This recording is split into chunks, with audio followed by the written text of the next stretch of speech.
Bonjour ou bonsoir à toutes et à tous. Dans les deux vidéos précédentes, nous avons cherché à savoir comment agir en accord avec la volonté de Dieu. Tout d'abord, nous avons examiné 4 filtres par lesquels faire passer nos prises de décision pour éviter les erreurs. Et dans la vidéo suivante, nous avons abordé les pièges dans lesquels il faut éviter de tomber. Afin de clarifier nos propos en les illustrant par des exemples simples et concrets, mettons-nous maintenant dans la peau du personnage face à 3 principaux grands choix de la vie: les études, une proposition d'emploi et le mariage. Bien sûr, il existe une multitude d'autres choix que nous avons à faire au cours d'une vie, mais ces 3 exemples me semblent typiques et peuvent être transposés à de nombreuses autres situations. Donc le premier de nos 3 exemples, c'est l'orientation professionnelle et les études. Un des choix les plus importants dans une vie, c'est le choix d'un métier, qui implique le plus souvent le choix préalable d'une formation. Dans ce domaine, comme dans bien d'autres, il importe aux chrétiens d'engager un processus de discernement préalable à la décision. Le choix de suivre une formation professionnelle, de faire des études ou pas, engage l'avenir de façon durable. C'est un choix qui engage également la famille financièrement et affectivement. Une passion, des capacités qui se sont révélées durant la scolarité, les conseils des professeurs, une tradition familiale, voire les pressions familiales, la proximité d'un lieu de formation, le désir d'aller là où vont les copains, etc. Les facteurs qui vont pousser un jeune à se lancer dans telle ou telle formation sont multiples, et le jeune chrétien tâchera de savoir si son choix est juste euh, devant Dieu. Et nous allons passer le choix d'orientation par les 4 filtres examinés dans la première des 3 vidéos sur le discernement. D'abord, la parole de Dieu. La formation, le cursus universitaire dans lequel je m'apprête à m'engager, est-il de nature à honorer le Seigneur? On peut penser a priori que peu de formations et de métiers sont en infraction avec la loi divine.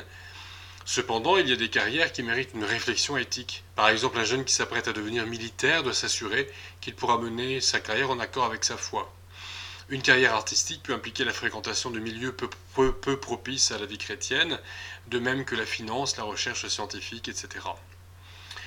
Parfois, ce n'est pas seulement le métier envisagé, mais les conditions d'études qui peuvent poser un problème. De jeunes chrétiens de 16 ou 18 ans peuvent être mis à une rude épreuve une fois éloignés de leur famille et de leur assemblée et immergés dans un monde qui ne connaît pas le Seigneur et où il leur sera difficile de vivre leur foi. Cela ne veut bien sûr pas dire qu'un jeune chrétien ne doit pas suivre une formation professionnelle universitaire. J'ai moi-même fait des études alors que j'étais chrétien déjà, et j'ai encouragé mes enfants à le faire et ils l'ont fait. Cependant, il faut prendre garde où l'on met les pieds et sans doute privilégier les lieux de formation où l'on pourra rester en contact régulier avec une assemblée et avec de jeunes chrétiens. En outre, une colocation avec des jeunes qui ont les mêmes convictions est préférable à une colocation avec des camarades qui n'ont pas les mêmes valeurs morales, ce qui prend tout son sens à notre époque. Il convient aussi d'éviter de papillonner, d'essayer une école ou une fac simplement pour voir et faire 4 fois une première année dans autant de domaines sans rapport les uns avec les autres. Faire payer papa et maman et le contribuable, la société, pour se distraire des années durant n'est pas conforme aux enseignements du Seigneur. Pour n'en prendre que 2, honore ton père et ta mère, et que celui qui ne veut pas travailler ne mange pas non plus. Un verset biblique pour le second, qu'on oublie bien souvent. Qu'en est-il du bon sens, le deuxième filtre? Il est bon de se renseigner sur les fameux débouchés assurés par les études choisies ou à choisir.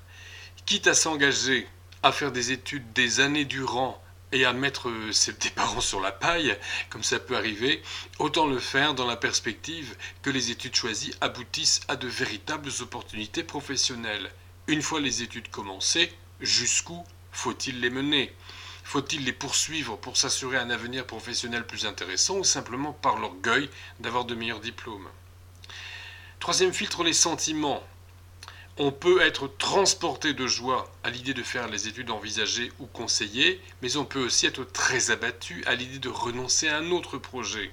Cet autre projet mérite sans doute lui aussi de faire l'objet d'un processus de discernement.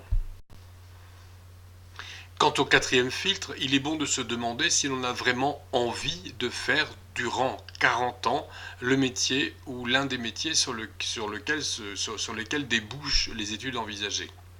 Même si le métier envisagé est de nature à me permettre de servir le Seigneur, de gagner convenablement ma vie et que la formation ou le cursus universitaire me ravit, il se peut que j'ai du mal à envisager sereinement, une fois le diplôme en poche, de faire ce métier pendant toute une vie professionnelle, pendant toute une carrière. Il est alors nécessaire de chercher à savoir si une autre orientation n'est pas préférable. Si je n'ai pas envie de faire ce métier, ça pose quand même un problème, ça m'engage pour 40 ans. Alors, deuxième exemple, lorsque l'on est face à une offre d'emploi, c'est l'étape suivante. On me propose un emploi, je ne sais pas si je dois l'accepter ou si je suis en souci de savoir quelle est à cet égard la volonté de Dieu. Enfin, je fais un peu marche en arrière pour dire que l'étape après les études, c'est l'offre d'emploi, mais c'est des choses qui peuvent arriver à peu près tous les âges de la vie, entre 16 et 66 ans, en tout cas pour ce qui est de la législation française, sont des choses qui peuvent nous arriver. Voilà. Donc la première question à me poser est de savoir si cet emploi est conforme à l'éthique chrétienne et à la loi divine. Cet emploi me permettra-t-il de vivre selon l'Évangile, dans l'amour de Dieu et du prochain, et de vivre dans la sanctification? Alors il est clair que si on me propose de gérer un commerce pornographique, eh bien c'est non. Voilà. Je parlais un peu plus haut de certaines difficultés dans les carrières militaires, scientifiques, artistiques. Bon, on peut être amené à des situations qui vont ne pas être conformes à notre éthique.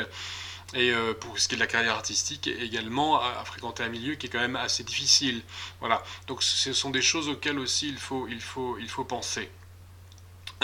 Mais après, une fois qu'on est déjà spécialiste dans un domaine, faire attention aussi que le poste particulier qu'on me propose ou que je lorgne, eh bien est-ce que ce poste me permettra de continuer de mener ma vie chrétienne sereinement? Est-ce que le jeu en vaut la chandelle? Est-ce que ça vaut la peine de gagner plus d'argent si c'est pour mettre ma sanctification et ma vie de famille à mal? S'agit-il par exemple, d'une proposition qui m'amènera à avoir le temps nécessaire à consacrer à Dieu et à ma famille, ou bien qui m'amènera justement à déserter et les lieux de culte et ma famille? S'agit-il d'une promotion bien méritée, ou au contraire, ne suis-je pas en train de couper l'herbe sous le pied d'un collègue plus méritant et plus nécessiteux que moi? Est-ce que je risque d'être parfois amené à agir de façon malhonnête? Deuxième filtre, le bon sens. Suis-je à la hauteur de la tâche? Le salaire proposé est-il suffisant pour faire face à mes besoins et à ceux de ma famille? La stabilité de l'emploi est-elle aussi assurée que dans mon emploi précédent ou que dans telle autre proposition? Ce nouvel emploi implique-t-il que j'impose à ma famille un déménagement douloureux? Et si oui, le jeu en vaut-il la chandelle? Est-ce que j'en ai parlé avec tous les membres de la famille? Autant de questions qu'un chrétien devra se poser de la même manière qu'un travailleur qui ne partage pas notre foi. Puis viennent les sentiments. Cette proposition me satisfait-elle émotionnellement, ou au contraire me propose-t-on une situation qui provoquera chez moi de l'aversion ou un déchirement affectif? On est parfois obligé d'accepter des situations douloureuses, mais la souffrance, émotionnelle ou autre, est à éviter dans la mesure du possible. Enfin, si ce poste est conforme à l'art de vivre selon Dieu, au bon sens et à mon épanouissement émotionnel, et qu'en plus il suscite en moi un désir à me dilater les pupilles, il y a de fortes chances pour que ce désir soit un signe de plus de la part de Dieu. Troisième situation à titre d'exemple, avec qui me marierai-je? Qu'on pourrait aussi intituler convolais-je ou point? Monsieur, Josiane vous fait les yeux doux, mademoiselle, madame, Marcel vous demande en mariage, alors c'est plus ou moins tentant, mais comment savoir ce que Dieu en pense? La question est d'autant plus importante que pour les chrétiens, le mariage est, ne l'oublions pas, un contrat à vie et que des conditions exceptionnelles uniquement peuvent rompre. Ce mariage éventuel serait-il à la gloire de Dieu? S'agit-il d'une personne chrétienne deux sexes opposés, puisque malheureusement aujourd'hui il faut le préciser? S'agit-il d'une personne célibataire au sens biblique du terme? L'êtes-vous vous aussi? Est-ce que cette personne vous propose de vivre au service de Dieu et d'élever des enfants dans la foi et dans les commandements? Êtes-vous tous les deux d'accord pour rester parfaitement chaste jusqu'au mariage? Est-ce une personne, encore une fois, qui partage votre foi, mais aussi qui est d'une excellente moralité d'un point de vue chrétien? Quant au bon sens, avez-vous toutes les garanties d'être heureux ensemble, d'être fiers l'un de l'autre? Avez-vous les mêmes buts dans la vie? Êtes-vous d'accord quant aux grandes lignes de votre vie commune, la résidence, le travail? Avez-vous les mêmes idées sur l'éducation des enfants? Serez-vous capable de faire les concessions nécessaires à une vie harmonieuse? Avez-vous préalablement l'un et l'autre appris à vivre sans chamaillerie, sans disputes incessantes? Avez-vous tous les deux réglé d'éventuelles amertumes, les fameux comptes à régler, à l'égard du sexe opposé? Avez-vous pris le temps de parler des difficultés éventuelles? Si l'un ou l'autre a déjà des enfants ou une famille très présente, un ministère, un métier très prenant, parviendrez-vous à faire face aux difficultés générées par de telles situations? Lorsque vous aurez parlé du Seigneur, lu la Bible, et prié ensemble, lorsque vous aurez fait les courses, que vous serez occupé des enfants éventuellement, et que vous vous serez regardé dans le blanc des yeux, aurez-vous encore des choses à vous dire? J'aime beaucoup cette phrase de John Milton, un mariage heureux, c'est une conversation assortie. Les tirades du genre il est chrétien, elle est chrétienne, alors vas-y, fonce, sont parfaitement inappropriées. Et pourtant on les entend. Être tous les deux chrétiens n'est pas suffisant pour se marier. Nombreux sont les couples de chrétiens pieux qui ne s'entendent pas. Si la personne que vous envisagez d'épouser a des traits de caractère ou des façons d'agir dont vous êtes sûr qu'elles vont vous pourrir la vie, ne vous laissez pas passer la bague au doigt avant que ces problèmes soient réglés s'ils le sont. S'ils ne le sont pas, n'épousez pas cette personne. N'épousez pas une personne sous prétexte qu'elle va changer. Parce qu'elle ne va peut-être pas changer, ou c'est peut-être vous qui devriez changer. En tout cas, il ne faut pas faire un tel pari sur l'avenir, il ne faut pas donner à la vie un tel chèque en blanc, si je puis dire. De même, prenons garde aux traits de caractère et aux façons d'agir que l'on accepte sans difficulté au début de la relation, mais qui risquent de devenir insupportables avec les années. Quand on entame une relation avec quelqu'un qui est tout le temps très joyeux, ou qui plaisante tout le temps, qui taquine tout le temps, qui prend toujours tout au deuxième degré, ou quelqu'un qui est extrêmement fonceur, ou bien même quelqu'un qui a un très très fort caractère, tout ça sont des choses qui peuvent plaire et même séduire au début de la relation, et qui pour certaines personnes, en tout cas en face, peuvent devenir à la longue assez difficiles. Il y a des tas de choses, des tas d'exemples que l'on pourrait donner à cet égard. Des traits de caractère, des façons d'agir qui sont séduisants a priori, au début de la relation, et qui deviennent difficiles avec les années. Il faut penser à ça. Le fait aussi, des fois, on peut passer sur des défauts. Quelqu'un qui sera relativement, justement, un caractère très fort, quelqu'un qui pourrait être assez emporté, et qui pourrait être au contraire assez taciturne, quelqu'un qui peut être très actif, hyperactif, ou au contraire très inactif, très apathique.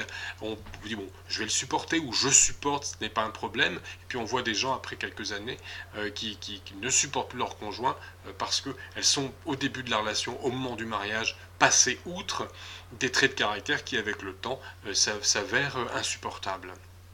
Donc il faut y penser à l'avance. Alors, je dirais aussi que c'est le bon sens qui a poussé nos ancêtres à inventer les fiançailles.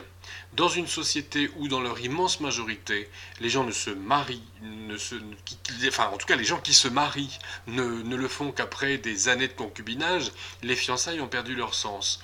En revanche, les fiançailles gardent tout leur sens pour les chrétiens, parce que eux, normalement, s'ils sont véritablement chrétiens, s'ils sont cohérents dans leur foi, ils ne passent pas des années de concubinage, ils se marient et se découvrent sexuellement après le mariage. Donc, pour les chrétiens, les fiançailles gardent tout leur sens. Et elles sont un élément non négligeable de discernement. Il ne faut pas considérer les fiançailles comme une promesse de mariage, c'est faire fausse route. L'un et l'autre fiancé doivent pouvoir rompre librement Et l'entourage des fiancés est informé du fait que les deux personnes sont en période de discernement, qu'elles ne sont plus disponibles pour d'autres prétendants éventuels. Les familles et les amis invitent l'un et l'autre en couple et les fiancés apprennent à se connaître dans le cadre familial, social et ecclésial. C'est donc un temps de découverte mutuelle dans la chasteté et dans une démarche de discernement. Voilà, en tout cas pour ce qui est d'une démarche conforme à l'éthique chrétienne. Alors on dirait évidemment, quand on parle d'amour, quand on parle de mariage et l'amour dans tout ça, alors j'y viens bien sûr. Alors bien sûr, aimez-vous cette personne? C'est évidemment une question à se poser. Êtes-vous sûr de n'avoir été manipulé ni par cette personne ni par l'entourage? Si vous n'êtes pas amoureux comme deux jeunes tourtereaux, êtes-vous tous deux prêts à assumer un mariage de raison? Et la situation est-elle claire pour tous les deux? Alors on peut être choqué que je n'exclus pas un mariage de raison, mais je crois sincèrement que dans certaines situations, notamment lorsque l'on arrive à un certain âge, on peut contracter un mariage de raison, par exemple pour mettre fin à une solitude mal vécue, un mariage où l'amitié et la complicité peuvent être d'excellentes bases, plus solides encore qu'un amour romantique. L'amitié et la complicité sont des conditions sine qua non pour un mariage réussi entre deux jeunes gens qui s'aiment à la folie, pas simplement pour des gens d'un certain âge qui veulent rompre la solitude. La passion s'estompe avec le temps. Des sentiments plus solides et plus durables sont nécessaires à la construction d'un couple solide et durable. Nous en arrivons au quatrième filtre. Avez-vous envie de vivre le reste de vos jours avec cette personne? Éprouvez-vous du désir sur le plan sexuel pour votre prétendant ou prétendante? Le mariage à l'essai n'étant pas envisageable pour les chrétiens, il est bon de réfléchir sérieusement à la sexualité. En outre, il est impératif d'être transparent sur d'éventuels problèmes sexuels connus. Désirez-vous vraiment vous marier? N'envisagez-vous pas le mariage uniquement par peur de la solitude ou pour céder à la pression de votre famille et de vous rassembler, alors que vous, eh bien ma foi, vous pourriez encore vous entendre, vous pourriez encore attendre, voire même vivre, persévérer dans le célibat si vous n'écoutiez que vous-même. Êtes-vous sûr que vous ne serez donc pas plus heureux restant célibataire? Le mariage n'est pas une fin en soi, et il faudrait que dans les assemblées, comme dans les familles chrétiennes, on cesse de harceler les célibataires avec des « alors, quand est-ce que tu te maries ?» Quand est-ce que tu nous en ramènes un? Quand est-ce que tu nous en ramènes une? Et il faudrait cesser aussi de considérer les célibataires de tous les âges avec suspicion. Si l'entourage respectait les célibataires, on éviterait bien des catastrophes conjugales. Alors j'ajoute également qu'il faut éviter de se remarier avec précipitation après un divorce. Donc le divorce et foi chrétienne, on pourra en discuter lors d'une autre vidéo, ça je le ferai certainement dans la série éthique. Mais en tout cas, on voit aussi des catastrophes de gens qui, dès que le divorce est prononcé, qui se remarient et qui se jettent au cou du premier conjoint chrétien ou supposé tel venu. Et ça peut mener à des situations absolument catastrophiques. Il ne faut pas se marier simplement pour faire la nique à son ex-conjoint. Il faut absolument oublier ça. Moi, j'ai vu il y a relativement peu de temps quelqu'un se marier, se remarier immédiatement après le mariage, histoire de doubler l'ex-conjoint et de se remarier avant l'autre personne. Et ça, c'est pas du tout évident, ce n'est évidemment pas comme ça qu'il faut s'y prendre, et c'est pas une raison. Enfin, évidemment, le fait que l'ex-conjoint, la rivalité qui demeure avec l'ex-conjoint, c'est évidemment une très très très mauvaise base pour construire un second mariage. Alors il y a le cas particulier, voilà, tout cela nous amène très très naturellement vers le cas particulier des rencontres matrimoniales par Internet. Alors les sites internet qui mettent en contact des chrétiens en vue du mariage feront l'objet de ma prochaine vidéo dans la catégorie E comme éthique. Ce sera la vidéo E04. Mais je tiens juste à en toucher quelques mots rapides ici. Puis je le développerai dans la prochaine vidéo consacrée à l'éthique. Un site internet n'est qu'un moyen pour vous aider à entrer en contact avec des chrétiens célibataires du sexe opposé. Une fois le contact établi, tout le processus de discernement doit être mis en œuvre.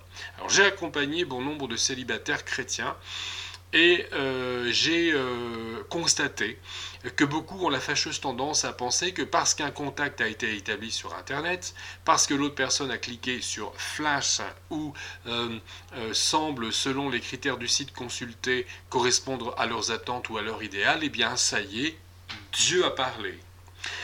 Or non, Dieu ne parle pas plus, ni plus clairement, ni plus vite sur Internet qu'ailleurs. De plus, on rencontre sur Internet des personnes avec qui on n'a pas d'amis en commun, dont on ne sait rien. Des célibataires chrétiens peuvent certes s'inscrire sur des sites chrétiens de rencontres en vue du mariage, mais il ne faut pas se précipiter et il ne faut pas négliger le discernement ni l'accompagnement pastoral. Et ce sont des situations souvent qui sont compliquées par le fait qu'il y a une séparation géographique plus grande que dans les relations qui ont lieu autrement, je dirais. Donc voilà, tout ça sera développé. Mais attention, ne pas immédiatement s'imaginer qu'on a affaire à la volonté de Dieu simplement parce qu'un contact a été établi et qu'après 1 heure de conversation téléphonique, ça y est, c'est merveilleux, j'ai trouvé l'âme sœur ou la perle rare. N'oublions pas le discernement, un temps de fiançailles. Et encore une fois, ça peut être fiançailles, pas forcément officiel, mais un temps de discernement. Et puis voilà, sachant que ça peut être compliqué si la personne habite loin et que les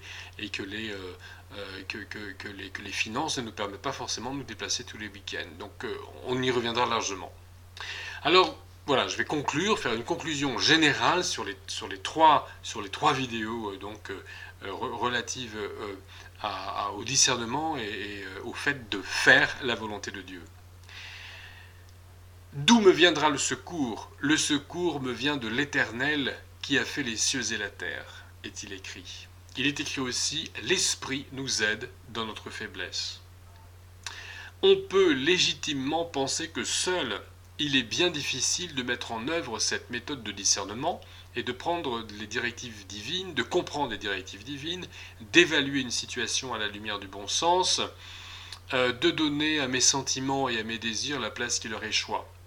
Alors, c'est là qu'intervient l'un des piliers de la vie chrétienne, avec la réflexion théologique et la vie pratique dans l'amour, c'est la spiritualité. Autrement dit, c'est dans une relation intérieure en profondeur avec Dieu que nous trouverons la lumière nécessaire sur le chemin du discernement. Pour être pleinement au bénéfice des indications bibliques, il faut les comprendre en fournissant les efforts nécessaires à l'étude, mais nous savons que sans le secours de l'Esprit Saint, nos efforts seront vains et notre compréhension des Écritures se résumera à un intellectualisme aride et légaliste.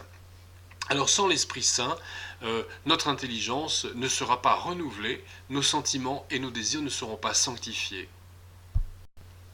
Impossible, sans une véritable vie spirituelle, de mettre en œuvre notre cheminement de discernement. Et donc impossible de connaître véritablement la volonté de Dieu. Si d'une part, il est important de connaître la Bible pour discerner aisément la volonté de Dieu, il est d'autre part indispensable d'entretenir avec Dieu une communion vivante par la pratique quotidienne des moyens de grâce, notamment la lecture méthodique de la Bible, la prière sous toutes ses formes et la contemplation dans la présence de Dieu. Que le Seigneur vous accompagne.